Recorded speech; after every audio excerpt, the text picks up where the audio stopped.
स्वागत है दोस्तों आपका।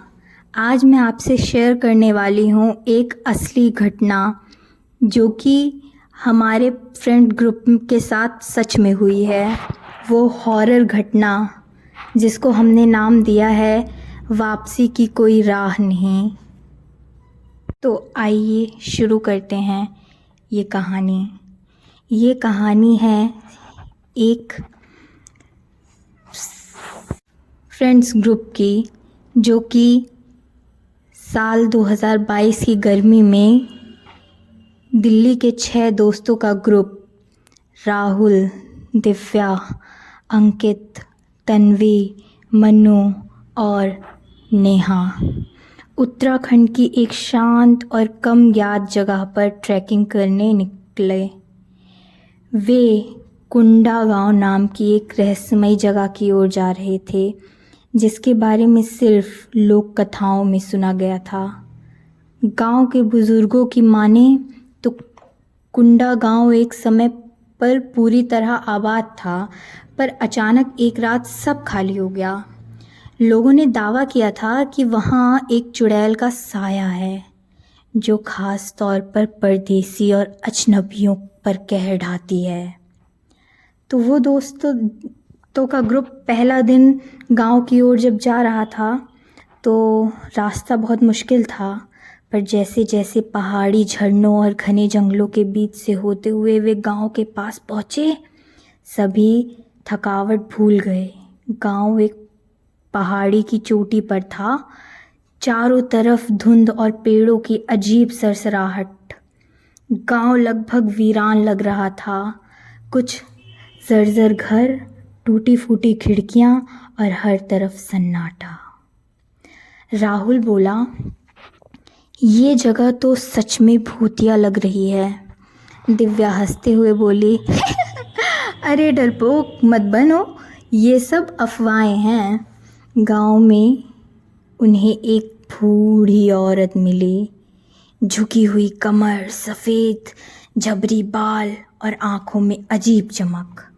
उसने धीमे स्वर में चेतावनी दी, सूरज ढलने से पहले इस गांव से निकल जाओ, वरना कोई वापस नहीं जाएगा। लेकिन मस्ती में डूबे इस ग्रुप ने उनकी बात को मजाक में समझा। उसके बाद रात का डरावना आगाज। रात होते होते मौसम बदल गया, बादल गरजने लगे और हल्की बारिश शुरू हो गई। सबने गांव के एक पुराने घर में डेरा जमा लिया, आग जलाकर खाने का इंतज़ाम किया और भूतिया कहानी सुनाने लगे।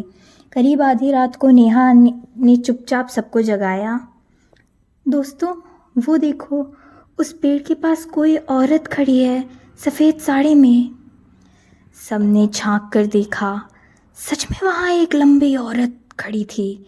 बाल उसके चेहरे पर झूल रहे थे और वह अजीब ढंग से झूलती हुई घर की तरफ बढ़ रही थी। तन्वी डरते हुए बोली, चलो यहाँ से निकलते हैं। पर तभी दरवाज़ा ज़ोर से खुद ब खुद बंद हो गया।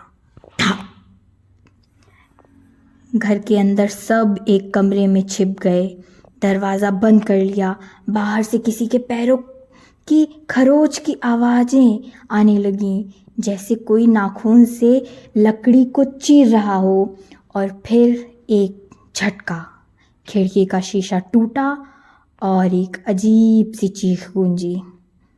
अंकित खिड़की के पास गया और अचानक उसकी आंखें उलट गईं। मुंह से झाग निकलने लगा। उसकी गर्दन एक तरफ झुक गई और वह वहीं ढेर हो गया। सुबह होते ही पांचों ने वहां से निकलने की कोशिश की, पर बाहर की गलियां धुंध से भरी गई थी। जैसे जैसे वे आगे बढ़ते, लगता जैसे गांव और लंबा होता जा रहा है, एक ही जगह बार बार आ जाती। राहुल बोला, हम घूमकर फिर उसी जगह आ जाते हैं, ये कोई सामान्य गांव नहीं है। तभी मन्नू अचानक गायब हो गया। उसे ढूंढते हुए सब एक पुराने मंदिर के पास पहुंचे। मंदिर के दरवाजे पर खून से लिखा था, जो यहाँ आता है वो यहीं का हो जाता है। नेहा को मंदिर के अंदर एक पुरानी डायरी मिली जिसमें लिखा था, यहाँ एक औरत को गांव वालों ने डायन कहकर जिंदा जला दिया था। वो अब बदला ले रही है। उसकी आत्मा तब तक शांत नहीं होगी जब तक हर एक अजनबी को इस ज़मीन से नहीं मिटा देगी। दिव्या कांपते हुए बोली, हमें उस आत्मा की शांति के लिए कुछ करना होगा, वरना कोई नहीं बचेगा। राहुल ने एक योजना बनाई।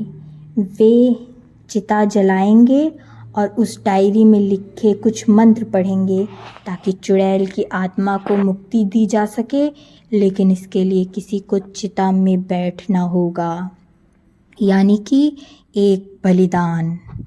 नेहा आगे बढ़ी, मैं करूँगी ये काम, मेरे कारण ही हम सब यहाँ आए हैं। सब मना करते रहे पर वह नहीं मानी। जैसे ही चिता जली और मंत्र शुरू हुए, गांव की ज़मीन कांपने लगी, हवाएं तेज़ हो गई और सफ़ेद साड़ी वाली चुड़ैल नेहा की ओर बढ़ी। नेहा ने आंखें बंद कर ली और चिता में समा गई। तभी एक तेज़ चीख के साथ चुड़ैल हवा में घुल गई और सब शांत हो गया। सिर्फ तीन लोग, राहुल, दिव्या और तन्वी, जिंदा गांव से बाहर आ सके। पीछे मुड़कर देखा तो गांव की जगह सिर्फ एक बंजर ज़मीन दिख रही थी, जैसे वहाँ कभी कुछ था ही नहीं। वापस दिल्ली पहुँचने के बाद भी कभी कभी राहुल को नींद में वही चीख सुनाई देती है, जो यहाँ आता है वो यहीं का हो जाता है। तो दोस्तों, यही थी एक सच्ची हॉरर कहानी। आप लोगों को कैसी लगी प्लीज़ कमेंट्स में बताइएगा, और like, subscribe and bell icon को ज़रूर प्रेस कर लीजिएगा। Thank you so much.